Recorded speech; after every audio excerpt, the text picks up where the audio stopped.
Hello students, हमारा previous video जो था वो था आपका अकाउंटिंग इक्वेशन पर, है ना। अब अकाउंटिंग इक्वेशन के ही साथ हमें जब आप अकाउंट्स बनाने जाएंगे तो उसके कुछ रूल्स, अकाउंट से रिलेटेड कुछ रूल्स भी आपको जानना जरूरी है, क्योंकि जो हमारा डबल एंट्री सिस्टम है जिसमें आपको बताया गया था कि हमारा डेबिट और क्रेडिट दो साइड होता है ना डबल एंट्री सिस्टम में, उसी का ही एक यूनिट है अकाउंट। हम अकाउंट्स प्रिपेयर करते हैं, हर एस्पेक्ट के दो ड्यूअल एस्पेक्ट्स होता है, आपको बताया गया था। मतलब हर जनरल एंट्री या जब भी आप अकाउंट बनाते हैं तो एक साइड डेबिट होता है तो दूसरे साइड क्रेडिट होता है। उसी टॉपिक को हम और एक्सप्लेन करते हैं कैटेगराइज वाइज कि रूल्स ऑफ अकाउंटिंग। तो रूल्स ऑफ अकाउंटिंग में सबसे पहले आपको ध्यान देना है कि अकाउंटिंग का क्लासिफिकेशन हमारा दो तरीके से होता है, एक होता है ट्रेडिशनल और दूसरा होता है मॉडर्न। ट्रेडिशनल अप्रोच और मॉडर्न अप्रोच, ठीक है ना। तो सबसे पहले हम आज लेते हैं ट्रेडिशनल अप्रोच में। ट्रेडिशनल अप्रोच में हम किन किन चीज़ों को शामिल करेंगे वो देख लेते हैं, ठीक है ना, क्योंकि जब तक आप ये रूल्स को नहीं जानेंगे आप अकाउंट्स प्रिपेयर कर नहीं पाएंगे, या फिर अकाउंट्स प्रिपेयर करते समय आपको थोड़ी सी डिफिकल्टीज आ जाएंगे, ठीक है ना। तो सबसे पहले आप देखिए ट्रेडिशनल अप्रोच में दो अकाउंट होते हैं, पहला होता है पर्सनल अकाउंट और दूसरा होता है इम्पर्सनल अकाउंट, ठीक है। पर्सनल अकाउंट को भी हम तीन भागों में बांटते हैं, उसके भी थ्री कैटेगराइज होते हैं, natural personal account, artificial personal account और रिप्रेजेंटेटिव पर्सनल अकाउंट। और इम्पर्सनल अकाउंट में दो अकाउंट होता है, एक होता है रियल अकाउंट और दूसरा होता है नॉमिनल अकाउंट, ठीक है ना। और रियल अकाउंट को भी हम दो भागों में बांटते हैं, एक होता है टेंजिबल रियल अकाउंट और इनटेंजिबल रियल अकाउंट। चलिए, अब हमारा जो बेसिक थिंग्स होते हैं वो आपके दो चीज आपके मेन होता है, एक आपका पर्सनल और दूसरा इम्पर्सनल, ठीक है ना।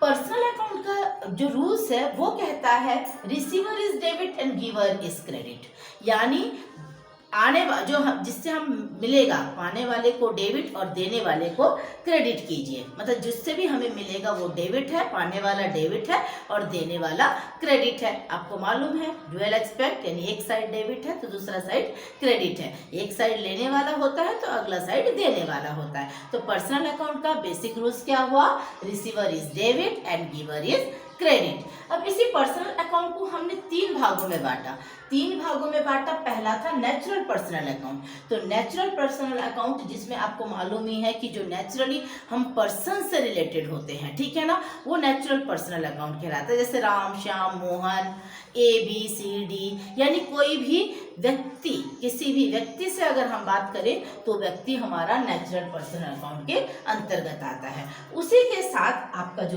कैपिटल अकाउंट है, ड्राइंग्स अकाउंट है, ये सब हमारा नेचुरल अकाउंट है, क्योंकि ये किसी व्यक्ति से या पर्सन से नेचुरली वो टच रहते हैं। ओके, सेकंड है आपका artificial personal account. Artificial personal account मतलब उसका वो व्यक्ति नहीं होता, लेकिन कोई ऑर्गेनाइजेशन या कोई इंस्टीट्यूशंस है, स्कूल कॉलेजेस हैं, उन लोग भी तो अकाउंट मेंटेन करते हैं ना, उनके भी तो पैसे आते हैं और पैसे जाते हैं, या किसी व्यक्ति से वो लेते हैं, किसी व्यक्ति को देते हैं। तो दे ऑल्सो मीन्स ऑर्गेनाइजेशन और institutions also made a account. तो ये जो होते हैं ये आपके जैसे बैंक अकाउंट, इंश्योरेंस कंपनी, कोई पार्टनरशिप फॉर्म हो गया, तो ये सारे जो है आपके क्या कहलाते हैं, आर्टिफिशियल पर्सनल अकाउंट कहलाते हैं, ठीक है ना। आर्टिफिशियल पर्सनल अकाउंट मतलब कोई ऑर्गेनाइजेशन या कोई इंस्टीट्यूशन जो है वो अकाउंट प्रिपेयर करता है तो उसे हम आर्टिफिशियल पर्सनल अकाउंट कहते हैं, ठीक है।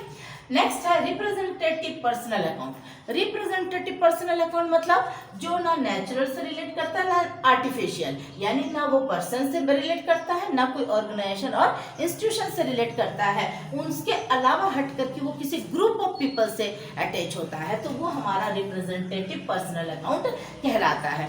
ग्रुप ऑफ पीपल मतलब लोगों के समूह को रिलेट करता है, वो इंडिविजुअल किसी व्यक्ति से नहीं होता है, किसी इंस्टीट्यूशन से नहीं होता है, बल्कि ग्रुप ऑफ पीपल से होता है। तो जैसे मैं अगर बिजनेस कर रही हूँ तो ग्रुप ऑफ पीपल में क्या है, जैसे मैंने सैलरी दिया तो मैं किसी एक व्यक्ति को नहीं दूंगी, because I am the organiser, हमारा इंस्टीट्यूशंस है तो हम किसी एक व्यक्ति को सैलरी नहीं देंगे, मैं बहुत सारे लोगों को सैलरी दूंगी, मेरे कंपनी में काम करने वाले जितने वर्कर्स को है उनको मैं सैलरी दूंगी। तो अगर मान लीजिए इसके प्रीवियस भी वीडियो में मैंने आउटस्टैंडिंग, प्रीपेड, अक्रूड और अनअक्रूड ये चारों को बहुत अच्छी तरीके से आपको समझाया था कि आउटस्टैंडिंग का जो आउटस्टैंडिंग एक्सपेंसेस का जो रूल्स होता है वो आपका एक्रूड को और प्रीपेड वाला अनअर्न्ड या अनअक्रूड को रिलेट करता है, ठीक है ना। तो ये जो होते हैं ये आपका ग्रुप ऑफ पीपल में किस मेरा सैलरी देना बाकी है या मेरा सैलरी लेना बाकी है, या तो मैंने किसी को एडवांस सैलरी दे दिया है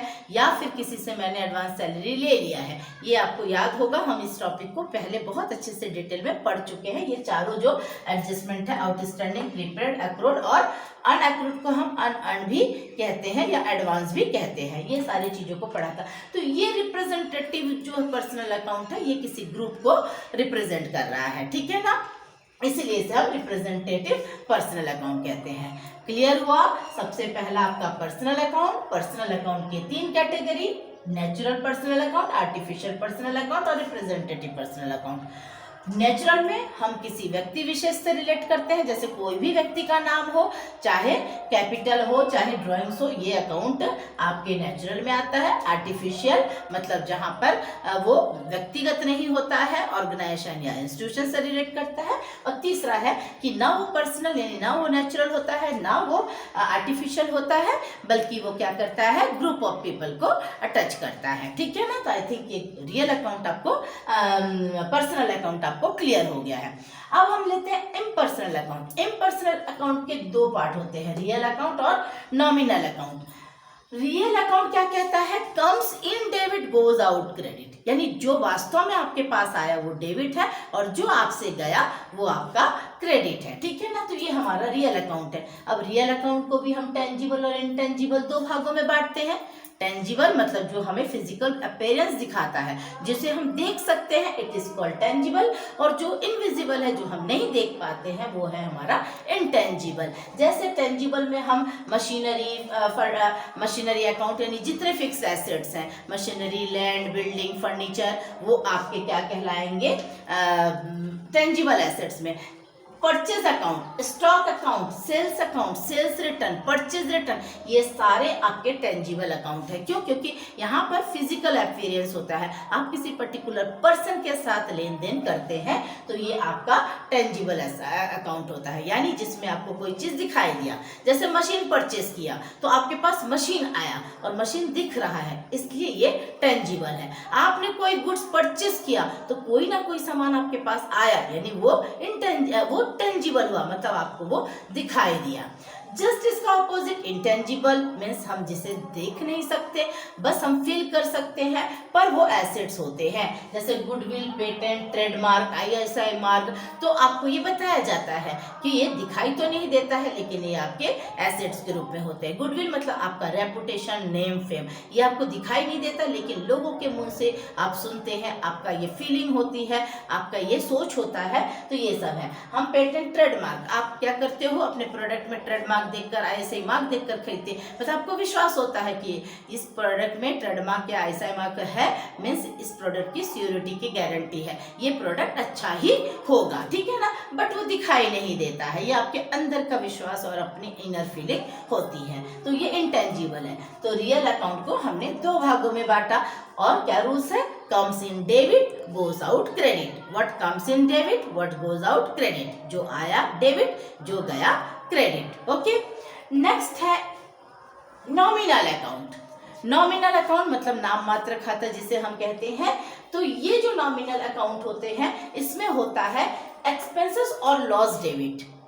एक्सपेंसेस और लॉस डेबिट होता है, और प्रॉफिट और इनकम जो होता है वो आपका क्रेडिट होता है, ठीक है ना। तो जो आपके खर्चे हो गए या आपका लॉस हो गया, जैसे लॉस बाय थेफ्ट, कोई चोर चोरी करके चला गया आपका सामान, तो ये आपका लॉस है। आपने किसी को इंटरेस्ट दे दिया तो ये आपका एक्सपेंसेस हो गया, ठीक है ना। उसी तरह से मान लीजिए किसी एसेट्स को सेल किया, सेल करने पर आपको ज़्यादा पैसा मिला तो वो आपका प्रॉफिट है, या फिर आप मान लीजिए सैलरी आपको मिली है तो ये आपको इनकम हो रहा है, या किसी का रेंट आपको मिल रहा है तो ये आपका इनकम है। मीन्स नॉमिनल अकाउंट में आना जाना दोनों चीज हो सकता है, मतलब वो आपका इनकम भी हो सकते हैं, वो आपके एक्सपेंसेस भी हो सकते हैं, ठीक है ना। जैसे कमीशन अकाउंट, कमीशन आपको मिल भी सकता है, कमीशन आप दे भी सकते हो। Wages account, rent account, salary account, बहुत सारे ऐसे अकाउंट्स होते हैं जो डिस्काउंट अकाउंट, जो कि आपको मिल भी सकता है और आप दे भी सकते हैं। तो ये आपका एक्सपेंसेस और लॉस डेबिट, प्रॉफिट और इनकम क्रेडिट, ये नॉमिनल अकाउंट कहलाता है, ठीक है ना। तो ये जो रूल्स ऑफ अकाउंटिंग है, इसका बेसिक जो रूल्स है ये आपके लिए बहुत ज़्यादा इंपॉर्टेंट है बच्चों, कि जब आप जनरल बनाएंगे तो उसके पहले ये रूल्स जो है वो आपके लिए बहुत ज़्यादा इंपॉर्टेंट है। इसको आप अच्छी तरह से अगर अंडरस्टैंड कर लेते हैं तो आप आगे के जो टॉपिक्स है उसको बहुत अच्छी तरीके से समझ सकते हैं, ठीक है ना। तो ये आपका जो टॉपिक था ये ट्रेडिशनल अप्रोच है, ठीक है ना। ये जो तीनों चीज थे ये आपके ट्रेडिशनल अप्रोच है। आई थिंक आपको ये समझ में आ गया होगा। Thank you students. अगर आपको इसमें से किसी को अगर स्क्रीनशॉट वगैरह लेना है तो आप ले सकते हैं।